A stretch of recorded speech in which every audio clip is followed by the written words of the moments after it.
আমি আজ আপনাদের সামনে আমার জীবনের একটি সত্য ঘটনা বলবো। সেটা হলো আমার মার্কেটিং লাইফের একটি ঘটনা আপনাদের সামনে শেয়ার করব। আমি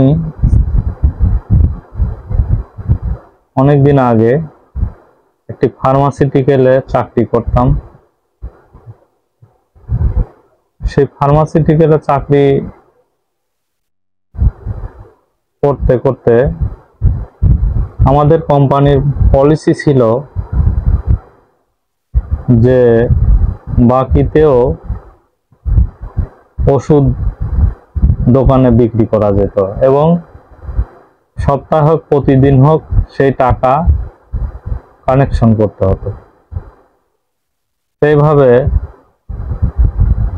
কানেকশন করতে করতে এক দোকানে আমি একদিন একটা অর্ডার নিলাম।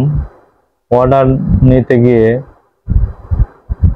সে দোকানদার বলল যে ভাই, আমি কিন্তু আপনাকে একবারে টাকা দিব, আমি প্রতিদিন আপনাকে টাকা দিতে পারবো না। তো কবে টাকা দিবেন? আমাদের কোম্পানির পলিসি 20 তারিখের মধ্যে টাকা পরিশোধ করতে হবে, তাহলে আপনি কবে টাকা দিবেন? তখন ওই ব্যক্তি বলল যে আমি আপনাকে 20 তারিখেই টাকা দিব, আপনি 20 তারিখে আসেন, আপনাকে টাকা দিয়ে দেওয়া হবে। তখন আমি অর্ডার নিতে গিয়েই বুঝেছিলাম যে ওই লোকটা সুবিধার নয়, একটু তেরা গোছের আর কি। তখন আমি ঠিক 20 তারিখে যে হাজির হলাম এবং বললাম যে ভাই, আজকে আপনার টাকা দেওয়ার ডেট, আপনার আমাকে টাকা দিয়ে দেন। তখন ওই লোকটি বলল যে কে বলছে আপনাকে আজকে টাকা দেওয়ার ডেট? আমি টাকাটুকু দিতে পারবো না, আপনি আসতে পারেন। তখন ওই লোকটি, আমি রাগ না করে ভাবলাম যে ওই লোকটি তো সিগারেট খেতে খুব পছন্দ করে। তখন আমি অবশ্য সিগারেট খাই না। তখন কৌশলে আমি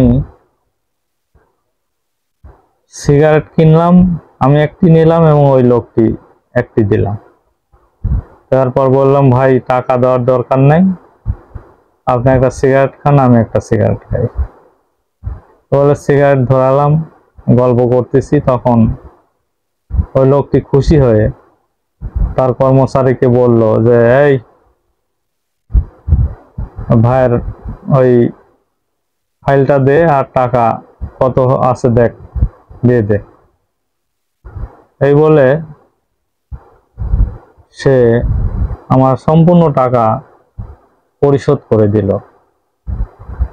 আসলে এ থেকে আমি এটাই বোঝাতে চাই যে রাগ করে আসলে সব সমস্যার সমাধান হয় না। মানুষকে একটি সিগারেটের বিনিময়েও মন গোলানো সম্ভব এবং স্বার্থ সিদ্ধি করা সম্ভব এবং কোম্পানির পলিসি